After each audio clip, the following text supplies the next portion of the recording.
Hello and welcome to today's devotional. Um, I wasn't able to get on earlier this week. We're in the middle of some construction here in the church, and so it's quite noisy. And even as I do this devotional, it's very possible you'll hear construction in the background. Hopefully, not enough to disrupt the sound. I hope. Anyways, I'm going to try and quickly squeeze one in here while they're having a little bit of a break.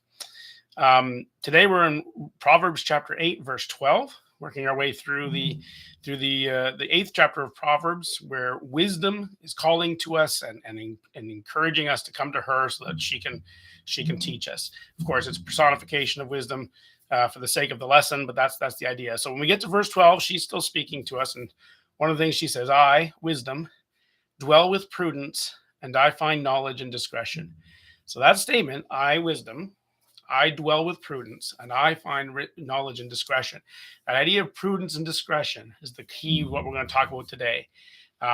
Wisdom, the kind of wisdom God gives us, is about prudence and discretion. So, what does that mean? Well, it is about learning to be able to decide between things, being able to critically think and reason and decide between things: what is right, what is wrong, what is good, what is bad, what is prudent, what is good to do or effective to do, and what is not. And so it's all about reason. I mean, the Christian faith, what God has taught us about life, is that humans are supposed to be reasonable creatures. This is a gift of God to humanity, where we're created to be reasonable, to be prudent, to be able to have discretion. And this is really important, more than the animals. Now we can look at an animal. I'm sure you've seen the videos I have of some sort of a bird or something solving a puzzle, and a crow or something figuring out how to get food from a device. And those are all interesting, and we all go, "Wow, isn't the animal so smart?" And okay, sure, they're smart, but you realize that the human that is testing the animal's smartness designed the test. We're a category higher, quite a bit smarter than the animals. And so this is the thing we need to remember: is that God actually, when He created humans, we're not just animals; we're different, and we're given the gift of godlikeness in that we have ability to reason at a higher level, and that's a gift of God. And we're intended by God's design to grow in that wisdom, uh, and to grow in all that goes with that. So the moral code, the ability to discern, the ability to critically think, it's all part of it. So with that in mind, it makes being a fool even worse. Like, I don't know if you've ever encountered somebody that I'm sure you have, but when you encounter a person, and like, the person is such a fool, and you're trying to be polite and you're trying to manage this, but you can tell this person is just, it sounds like I'm being insulting. I'm not trying to be, but boy, this person's dumb. Like, they're just not getting it. They are not applying their brain to this, and it can be so frustrating. But when a person is like that, and it's not the result of some sort of a handicap or something, I mean, those kinds of things happen. But if it's a person who's just doesn't bother applying their brain, they don't bother thinking, it can be very infuriating or very frustrating. And in truth, I would say biblically, it's actually shameful. It's actually a shameful thing, because God designed humans to grow in wisdom, to grow in the ability to think and reason. That's what God designed us to do.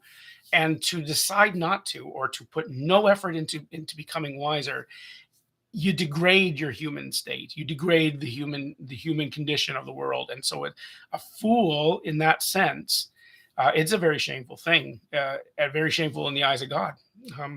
It's something we need to be really cognizant of and say, no, I have an obligation as a human being to grow my ability. Now, we use this phrase. We talk about something called common sense, right? We say, well, everybody supposedly is supposed to have common sense. In other words, it's so reasonable that every human should be able to see it. That's the idea when we talk about common sense. It's good common sense that if you touch something and it burns your hand, to pull your hand away. That's common sense, right? That kind of thing. It's like, we shouldn't need to explain that to you or convince you of that. It should be common. Now, there isn't really such thing as common sense. There really isn't. When we're born, we are born without common sense. And common sense is something that has to be learned as we grow. If you don't work at it, you will not become a reasonable person.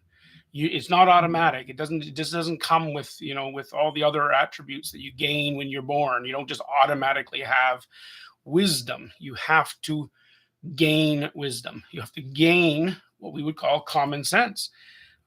Without any effort to do it, we will naturally become fools, is what will happen.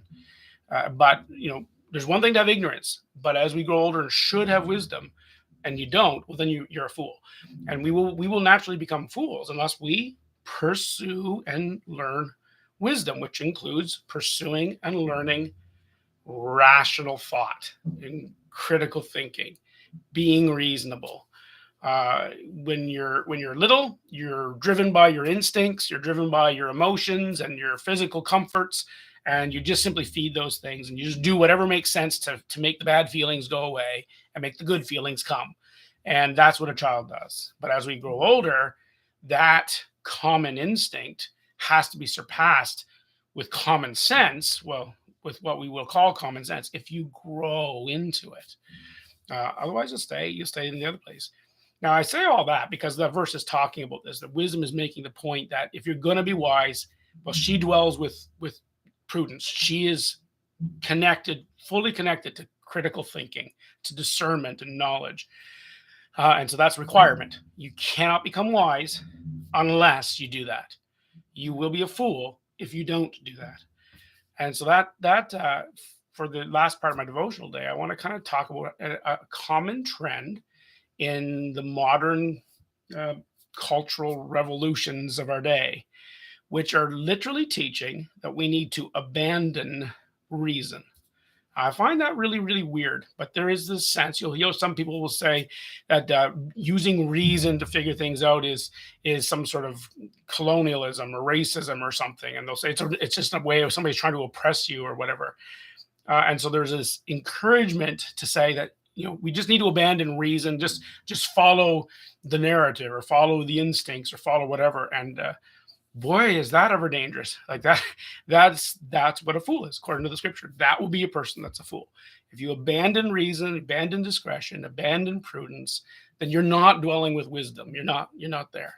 And it really is just once again, using reason, we can kind of think about that and go, yeah, like how can it be good for a person or for a society to abandon being able to discern between things? Like if we can no longer discern between what is a good choice and a bad choice, well, then how will we ever make any kind of choices that are trustworthy?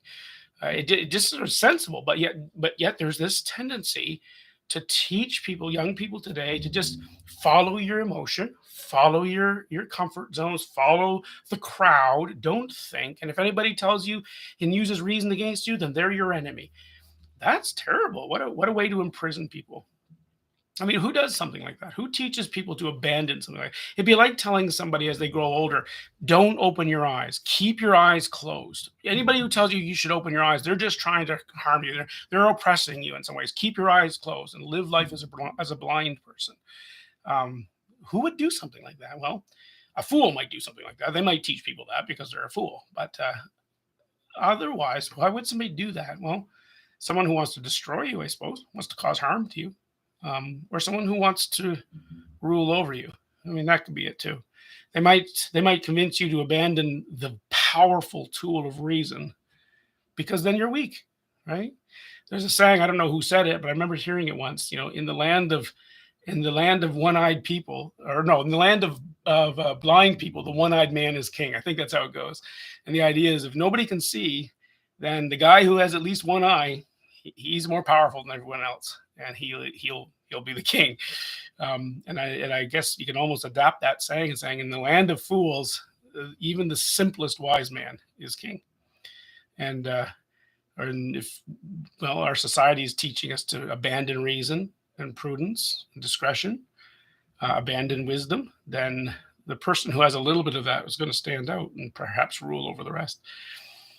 Little word of caution there for us, and something to think about. At any rate, aside from the societal things, certainly as followers of Christ, we want to realize the importance of learning how to be good at reasoning is. It really is important to be able to be good at reasoning, good at critical thinking, good at being able to discern and to assess an argument or a person's words or whatever situation we're in or so on.